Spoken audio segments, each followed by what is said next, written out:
Assalamualaikum guys, selamat datang ke ASR TV.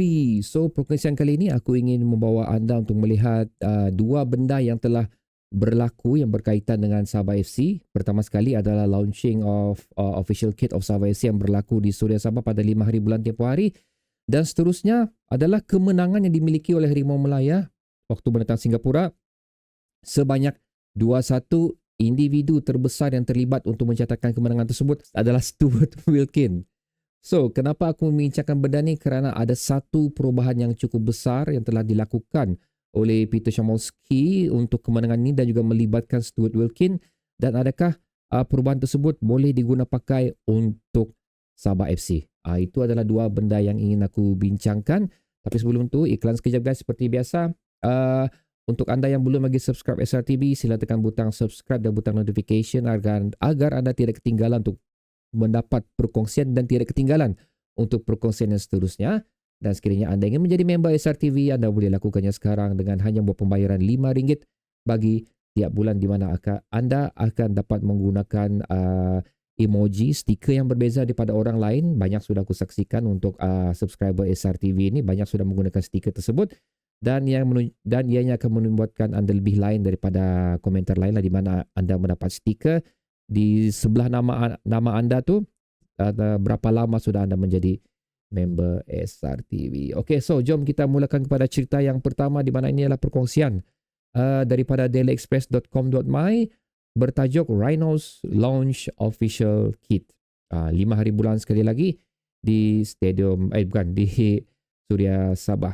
So antara benda yang bila aku baca komen kan, antara benda yang aku rasa macam yang funny lah bila aku tengok, tapi aku tidak mempersalahkan anda pasal ia pun boleh menimbulkan persoalan pula ada mengenai keberadaan salah satu Mat Saleh yang bermisai di gambar tersebut. Ramai yang mengatakan, pemain import Sabah FC baru kan ni, tapi kenapa macam bukan pemain serupa dia ni? Memang betul dia bukanlah pemain, tapi dialah individu yang bertanggungjawab untuk membawa masuk Adidas ke dalam skuad Sabah FC. Beliau adalah Preston Page, iaitu Adidas Country Manager. So untuk tu terjawab sudah persoalan. So dia bukan pemain import baru Sabah FC, tapi dia adalah individu yang bertanggungjawab untuk membawa masuk Adidas ni ke dalam skuad Sabah FC. Dan seperti mana juga, bukan seperti mana lah, tidak seperti musim-musim lepas di mana baju kita tu ada diberi nama lah, macam seperti Tagap, lepas tu Sumandak. Tapi kali ini ianya tidak dilakukan, tapi in fact baju Sabah FC Adidas sekarang ni ia menggambarkan sesuatu lah, represent sesuatu. Contoh seperti merah ni ataupun bold red ni, ia melambangkan passion and pride. Dan seterusnya yang berwarna biru atau dipanggil striking blue ni, ia melambangkan strength and unity. So itu adalah dua benda yang ada di sebalik baju baru Sabah FC ni lah.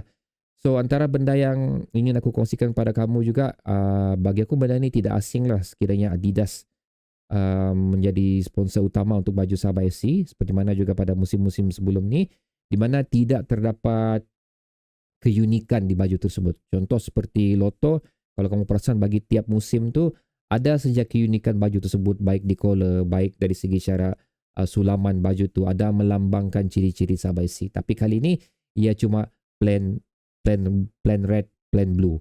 Itu siap. Macam sayang juga benda tu tidak wujud kerana ia membezakan memberi keunikan kepada baju tersebut. Unfortunately Adidas tidak memberikan itu, tapi again aku tidak memandang berat sangat benda tu lah. Cuma kalau ada is better, kalau tidak apa. Okay, itu siap. So itu adalah cerita mengenai launching untuk baju Sabah FC, walaupun aku rasanya cukup lambat dilakukan. Tapi tidak apa. Yang penting benda tu telah dijalankan. Seterusnya aku ingin bercerita mengenai tactical Sabah FC bagi tiga perlawanan. Aku tidak masukkan bunga raya. Aku cuma berbincang mengenai Liga Super saja. Itu 3 perlawanan yang telah dilalui Sabah FC. Dan aku ingin meletakkan aku punya apa yang aku mau JP lakukan untuk perlawanan seterusnya. Tapi perlawanan seterusnya adalah menentang JDT Liga Super. So banyak benda kena consider di sinilah. Adakah kita akan bertahan ataupun kita cuba untuk menyerang seperti mana dilakukan oleh tim-tim lain untuk menentang JDT? Itu yang aku ingin tahu jawapan dia sekarang ni. So apa yang bakal aku persembahkan kepada kamu adalah again keberadaan Stuart Wilkin dalam kesebelasan Sabah FC, dan aku meletakkan position tersebut formation tersebut as kita menyerang lah. Tapi sebelum tu aku mau go through dulu satu-satu formation yang telah dilakukan oleh Sabah FC bagi tiap perlawanan ni. So okay guys, ini yang berita tadi lah. So aku mulakan dulu. Ini adalah formation yang digunakan oleh Sabah FC sewaktu perlawanan menentang KLCT tempoh hari, di mana kita telah memenangi kita seri perlawanan tersebut satu sama perlawanan away. So walaupun on paper yang mengadakan 3-4-3, tapi kalau kamu imbau balik perlawanan tersebut, formation tersebut lebih kurang beginilah. Okay, di mana kita menggunakan empat defender dan juga 3 midfield, dan seperti biasa dan kita punya 3 rangkaian utama lah, Jaffrey, Tierney dan juga Darren Lock. So seperti mana perkongsian aku sebelum ni, kita telah membuat perubahan sedikit cara kita bertahan, di mana menggunakan double pivot Pelicanos dan juga Gary untuk membantu bahagian 4 defender kita ni, dan ianya cukup berhasil lah sebelum Pelicanos diberikan kad merah. After benda tu berlaku, kita jadi struggle, dan walau macam mana kita didahului, walau macam mana pun Gaby as pemain simpanan berjaya mengikat kedudukan tersebut menjadi 1-1. So apa yang aku perhatikan daripada ni adalah penggunaan Stuart Wilkin di bahagian hadapan, di mana ianya membantu untuk membuat connection di antara bahagian defender ataupun defensive midfield ke bahagian hadapan, di mana Stuart Wilkin juga membantu 3 serangkai hadapan ni lah untuk membuat gerakan dan merencana gerakan. Dan keberadaan Stuart Wilkin di sini seperti biasa kita cuba mengeksploitasi dia selaku pemain yang akan membuat percubaan dari jarak jauh. Ada juga beberapa percubaan yang telah beliau lakukan, tapi unfortunately antaranya adalah terkena tiang. Itu adalah percubaan yang paling dekat untuk penghasilan gol. So ini adalah benda yang berjaya dilakukan oleh Stuart Wilkin dan juga gabungan Pelicanos dan Gary untuk membuat connection di bahagian tengah ni. Tapi again, benda ni masih baru, so pelaksanaan dia tidak dapat, execution yang telah dilakukan tidak sempurna, tidak cukup sempurna, tidak cukup menjadilah sewaktu perlawanan tu. Dan seterusnya membawa perlawanan kedua sewaktu kita seri menentang perlawanan Kelantan tempoh hari, di mana Stu injured pada perlawanan tu, dan begitu juga dengan Pelicanos oleh kerana kad merah. Jadi penggunaan Daniel Ting menjadi double pivot untuk Gary, dan sekali lagi penggunaan tetap 3 rangkaian hadapan ni. Di sini kita telah menggunakan 3 pertahanan, tapi ini normal untuk kita jugalah, di mana Gaby, Dominic dan juga Roy Wilson digunakan diharapkan untuk menjaga benteng Sabah FC, dan ianya betul-betul berjaya pada perlawanan ni, di mana bukan kita lah, tapi sebenarnya Kelantan mengikat kita di situ melikas 0-0. Chances yang kita miliki pun cukup bagus pada perlawanan ni.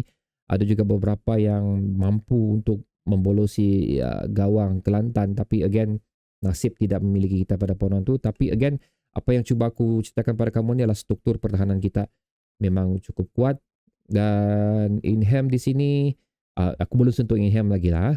Okay. Tapi apa yang lemahnya di sini adalah di mana apabila Daniel Ting dan juga Gary diletakkan bergandingan bersama, so tidak ada pemain yang berada di bantu bahagian hadapan ni, connection untuk bahagian midfield ataupun defensive midfield dan di hadapan ni memang agak cukup tidak kelihatan di situ lah.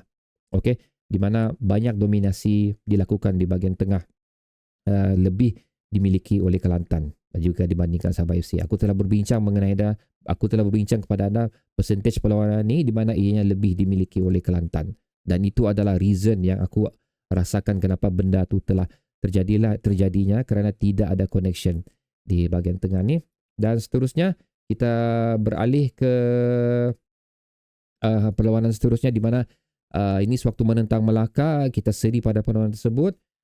Masih juga menggunakan taktikal yang sama, tapi bezanya di sini Stuart Wilkin kembali ke dalam kesebelasan utama Sabah FC.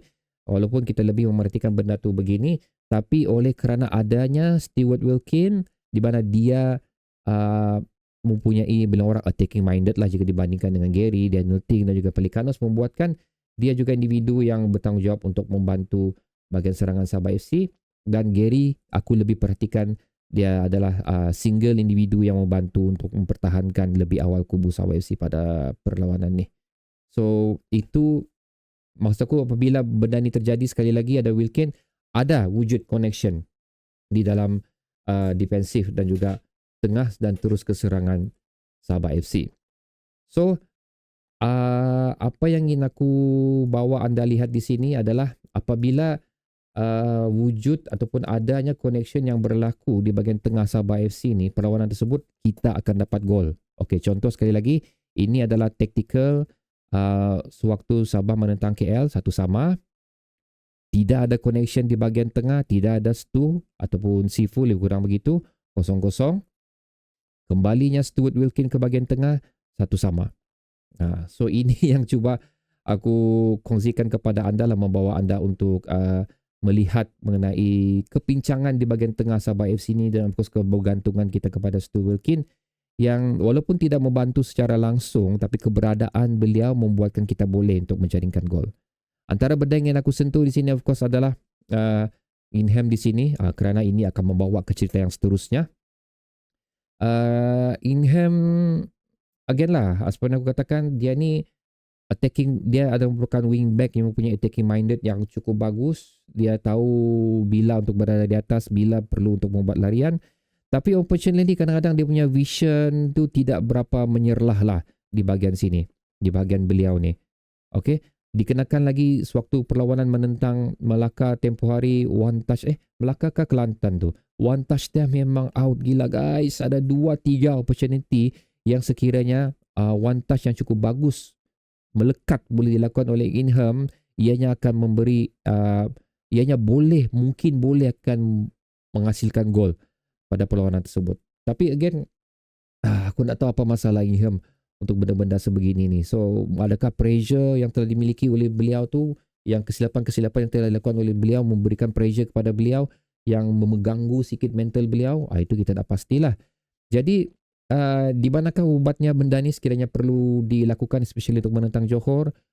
Di sinilah dia guys, kamu nampak Wilkin berada di sini. Bagi anda yang tidak memerhatikan perlawanan sewaktu Malaysia menentang Singapura tempoh hari, antara benda besar yang telah perubahan dilakukan oleh Peter Shamolski adalah meletakkan Stuart Wilkin selaku wingback pada perlawanan tersebut. Telah memberi impact yang cukup besar di mana Stuart Wilkin telah memberikan 1 gol dan juga 1 assist pada perlawanan tersebut. Itu benda yang aku tidak jangkakan akan berlaku lah. Di mana keberadaan Wilkin ni bagi aku memang cukup tepat untuk berada di sini. Di samping itu, ia memberikan Wilkin masa atau peluang yang cukup aktif untuk berlegar di bahagian D, di mana hasil daripada keputusan tersebut, of course 1 gol telah dilakukan oleh Stuart Wilkin kerana keberadaan beliau berada di sini, dan seterusnya pasingan yang telah beliau lakukan kepada salah satu pemain Malaysia apabila beliau berada kosong di sini, tidak di-guard oleh pemain-pemain Singapura pada perlawanan tersebut. Jadi ini adalah benda yang mungkin besar dan boleh dipelajari oleh kita. Cara untuk memperkuatkan lagi bahagian serangan Sabah FC ini. Peter Shamolski telah membuktikan bahawa Wilkin boleh berada di position tersebut dan Wilkin sendiri telah membuktikan bahawa beliau mampu untuk mengemudi bahagian tersebut dengan jayanya, sekali lagi dengan menghasilkan 1 gol dan juga 1 assist pada perlawanan tersebut, di mana ianya tidak mampu dilakukan oleh Inham pada 3 perlawanan yang telah beliau lalui. Ya, aku mengatakan sebegini bukanlah ianya akan menjadi impact yang besar untuk Sabah FC. Bukanlah aku mengatakan Wilkin akan terus sukses berada di position tersebut. Dan aku tidak akan menjangkakan sekalipun yang JP akan meletakkan Stuart Wilkin berada di bahagian tersebut. Kerana aku masih menganggarkan JP masih akan menggunakan Wilkin berada di bahagian tengah untuk membantu bahagian 3 serangkai hadapan Sabah FC ini. Tapi sekali lagi, benda ni perlu diperhatikan oleh kerana kepincangan di bahagian kanan tersebut, dan aku juga merasakan keberadaan Stuart Wilkin ni jika bergandingan dengan Farhan Roslan di bahagian hadapan, kerana Farhan Roslan sendiri pun mempunyai vision yang cukup bagus dalam beberapa perlawanan terakhir beliau tu. Cuma sekali lagi katakan, kenapa dia kurang menyerlah adalah masa yang diberikan kepada beliau untuk membantu Sabah FC tidak cukup banyak. Kebanyakannya dia akan masuk dalam minit ke 60 lebih macam tu, seberapa minit saja yang beliau miliki untuk cuba membantu Sabah FC.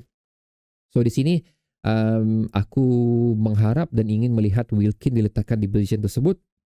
Dan finally, sekali lagi Farhan Roslan menggantikan position yang dimiliki oleh Darren Lock. Kita mau lihat kesinambungan tersebut boleh berlaku ataupun tidak. Tapi sekali lagi, again, kita akan menentang JDT adakah ianya boleh dilakukan ataupun tidak, itu akan menjadi persoalan lah. So mengenai Darren Lock, ada yang mengatakan kenapa perlu simpan pemain yang mempunyai jumlah gaji yang cukup tinggi.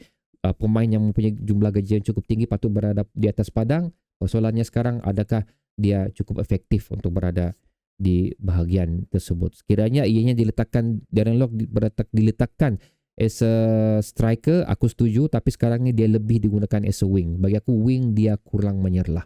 Itu yang antara benda yang aku perhatikan di sinilah. So okay guys, itu adalah perbincangan yang aku berikan kepada anda untuk video ni. So itu sekali lagi pendapat aku. Aku tidak mahu anda bersetuju dengan apa yang aku katakan, tapi kalau anda bersetuju, okay, alhamdulillah lah. Setuju ataupun tidak, letakkan pendapat anda di ruang komentar di bawah. Di sana kita akan berbincang dengan lebih lanjut di antara aku, anda dan juga komentar-komentar yang lain. Jadi berjumpa lagi di video seterusnya guys. Assalamualaikum.